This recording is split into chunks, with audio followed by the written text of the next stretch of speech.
Have you ever heard of the story Granny Magic? It is a very interesting story, but I will actually add a twist to this story. Just leave in the comments below if you think that my twisted story is a lot better than the normal story, or if the normal story is a lot better. Will didn't know the jumper was magic at first. It seemed dead ordinary. It had a round neck, long sleeves, stripes, the width of bicycle tires in navy blue, battleship gray and racing green. The only odd thing was a stripe near the bottom, which had bits of sparkly gold running through it, but only if you looked hard.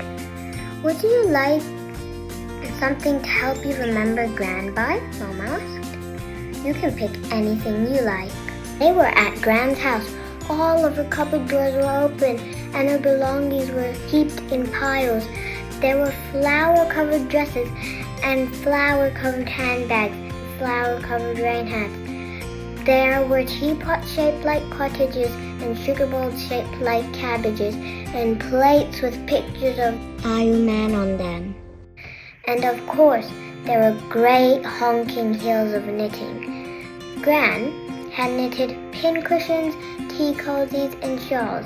She'd knitted coats for dogs, cases for glasses, and hats for dolls. She'd knitted bathing costumes, dressing gowns, and opera capes. She'd even knitted an umbrella once. If you'd asked Will if he'd like to have any of these things while Gran was still alive, he'd have said, "Not bothered, thanks." Will wasn't sure why it was different now that Gran had died. The jumper lay on top of a mountain of mittens that Mum had poured onto Gran's kitchen table with its arms spread wide. It looked as if it wanted to hug him. Will wasn't always keen on being hugged, but the jumper reminded him of things he'd forgotten, like coming to Gran's after school back before there was rugby and scouts. He'd help her make chutney and pickles and jam. He'd build cities of saucepans, spindles, while Gran told him stories. "That will be too small for you, Bilbo," Mom said when he reached for the jumper. But Will wouldn't let go of it. Instead, he put it on. "Look, it fits," he said. "It was surprisingly soft." "How funny," Mom said, her eyebrows flying up. "It's absolutely perfect." Suddenly, Will felt much better. In fact, he felt downright happy. Will took the jumper home. Will wanted to remember his Gran, so the next day he put his jumper in his bag to take to school. While walking in the hall, Will slipped on something. Luckily, the school principal had accidentally pushed a beanbag that saved his fall. The principal was helping some children make a fort for a presentation. Will thanked the principal, then decided to see what he had slipped on. There was a form saying, "Free dress day today." Surprised, he quickly wore his jumper, as it was his only choice. Years later, Will got a little brother. Will's little brother was Ilker. When Ilker was old enough, Will said, "I got a luck jumper from Granny," which made Ilker want to steal it.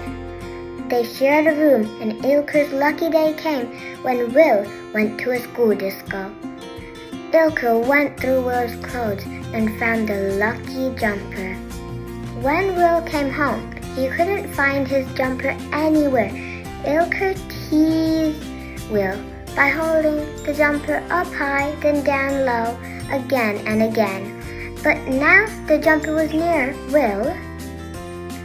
Will was more lucky, as their mom had opened the door to call them for dinner. She quickly told Ilker off, and lucky Will had his lucky jumper. At last, Mom took Ilker to Gran's house so Ilker could have something to keep.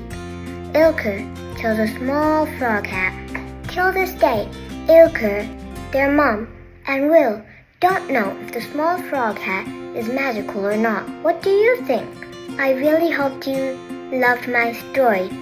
Have you already commented if you liked my story with a twist or the normal version more?